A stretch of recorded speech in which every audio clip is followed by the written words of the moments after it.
Hey, good morning, everyone. Thanks again, and welcome to the Sales Leadership Podcast with Simon and Wajid. I am Simon Rodriguez, and I'm here with Wajid Ali to share some of our insights to talk about our sales leadership journey and to share some of those experiences with you all.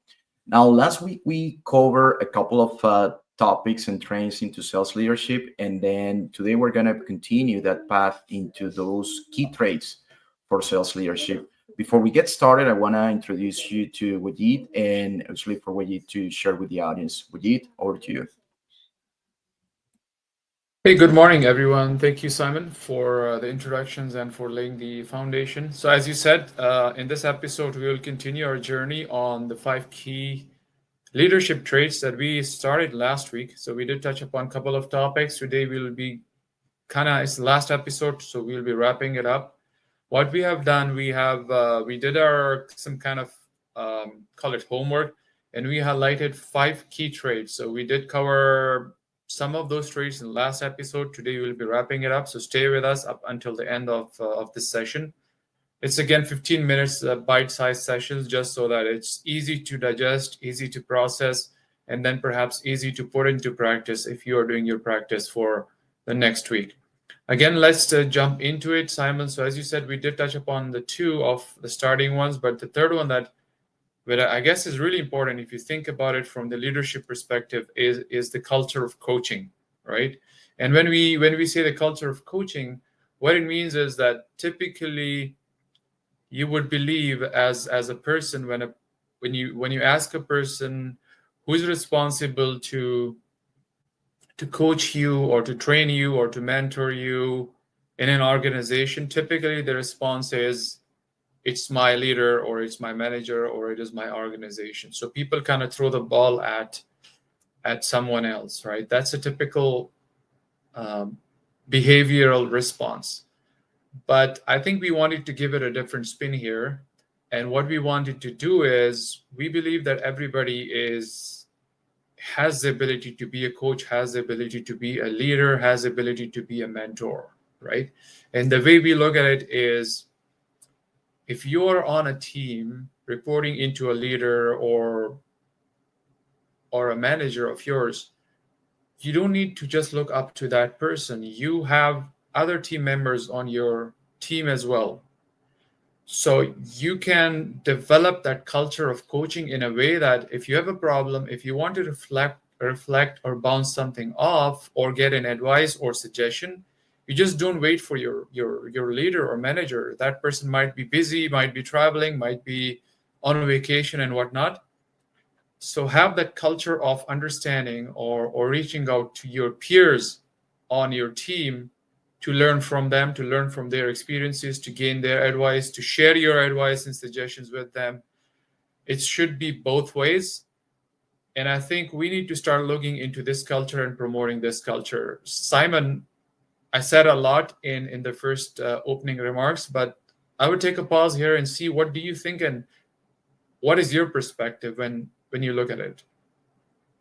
Yeah, it's really good with you, and you cover most of the key aspects. The one thing I will add is going back to your point is that force multiplier, right? When you have a team, let's say you have a team of 10 people, that doesn't mean, and there is just a sales manager or the sales leader, that doesn't mean that all the coaching will come from the sales leader.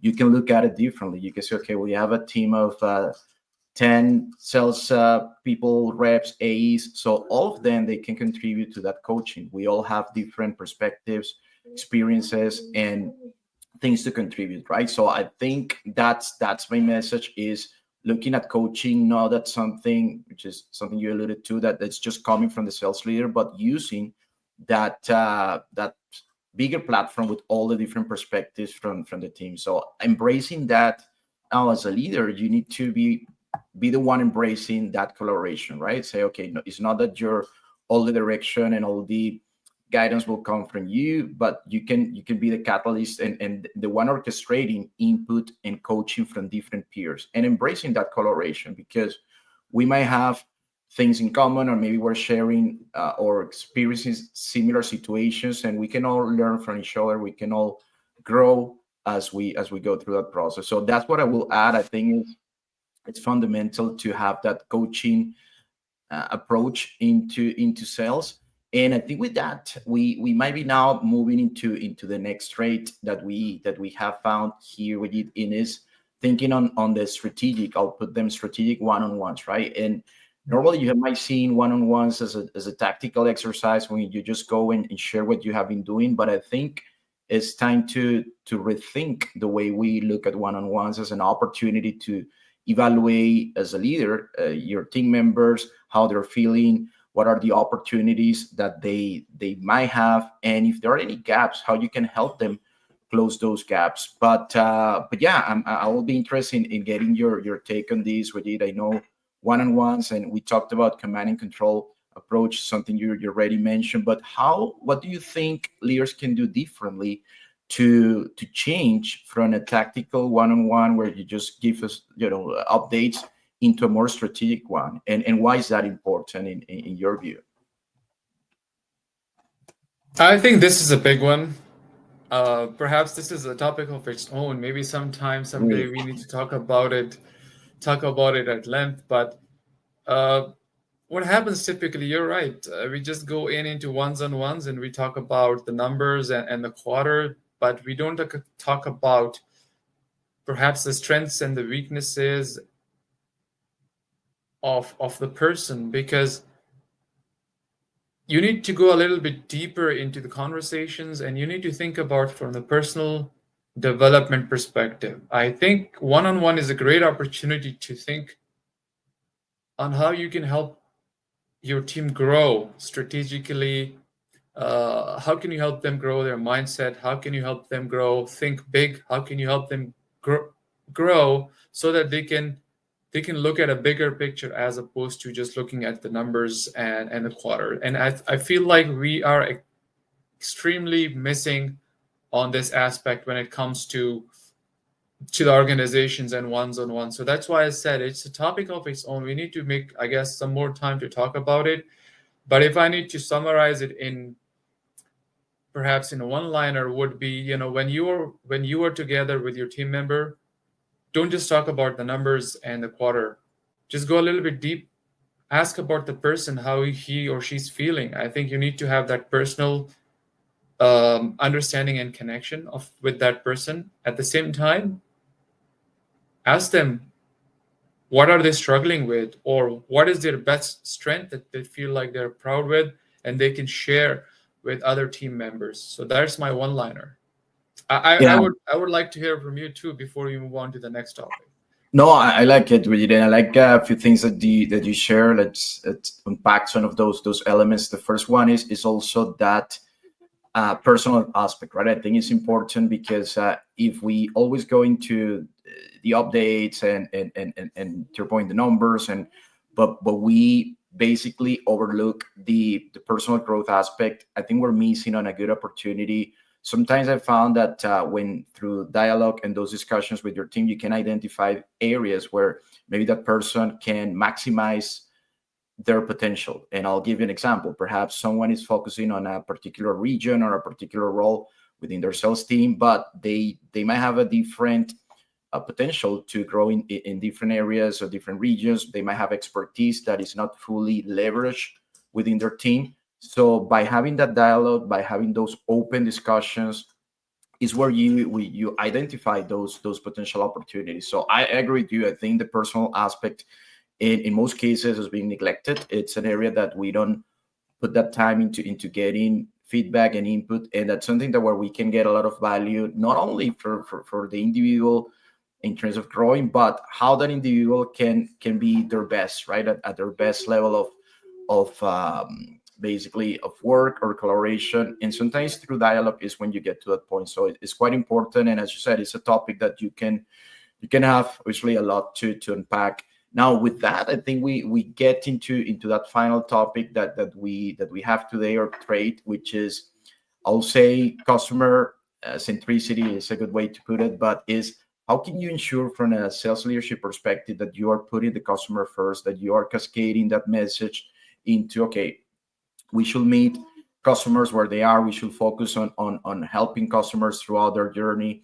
So that's something that in theory it should be straightforward, it should be essential for a sales leader, but it doesn't seem to be the case all the time. So what's your perspective on that, Wajid, in terms of why is it important to have that customer centricity and that customer focus from the get-go? Um, I think it says by itself, if you're not focused, if you don't understand your customers, if you're a sales leader or a salesperson, no matter what your title is, without a customers or without understanding a customers, you don't have any, I call it, you don't have any sales, you don't have anybody to sell to. So understanding your customer, be mindful of where they are and where they want to be, and be in their shoes so that you can help them. That's something that we need to work together as leaders. We need to work together to ingrain this perspective into our teams, into ourselves. Because again, as I said, if you don't have customers, if you don't have consistent customers, put it this way, you won't be able to sell, you won't be able to grow, you won't be able to have growth in your bottom line, in your market share. So I feel like, Simon, thank you for bringing this one up, and thank you for having this one as the last topic on our podcast.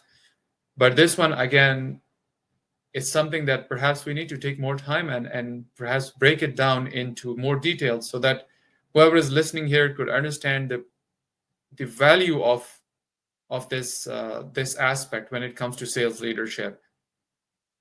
By the way, if you were to put anything on this one, how would you focus if you were to suggest to the leaders of today, sales leaders, to look into this customer centricity? What is it that you feel like is missing today? Yeah, that's a good question. I think that the thing that is missing is the lack of not advocating, or let's say not advocating from the customer. It's not advocating from the perspective of having the customer first, right? If you're looking at our chart, we always have obviously the key people within the organization at the top. But in my view, as you described, if there is no customers, if there are no customers, obviously there is no organization. So customers should be at the top of that org chart. I mean, in other words, it will be the focus when it comes to embracing processes, best practices, etc. So yeah, I think everything should start from the customer. And as a leader, if you embraced that approach, if everything you do is focus on helping that customer succeed, that will pay off as obviously as the outcome of the organization. So that's the key thing, is ensuring that customer is top of mind. It's the main focus, and developing all the different elements and practices around that. That will be my addition here to what you described, which I think it covers most of the key topics. Yeah, no, I agree with that. I guess it's the best way to kind of summarize it and perhaps wrap our podcast on this key 5 traits for the sales leadership is, I guess, customers, as you said, should be on the top of our agenda, our meetings, our org charts, whatever you call it, because, and I feel like this thing is missing in yeah, it is in some of our discussions that we are having internally and within the organizations, because I have seen those salespeople, those sales leaders who thrive, and I guess one of their key common trait is they feel for their customer, they're more customer focused, they take stand for their customers, and they are kind of walking in the shoes of their customers. So they feel like they understand what's going on and they know where their customer stands and where they want to be, All these things, if you want to be a successful sales leader, a successful salesperson, you have to have this perspective in developed in your personality. So having said that, I think, Simon, you can wrap it up for today.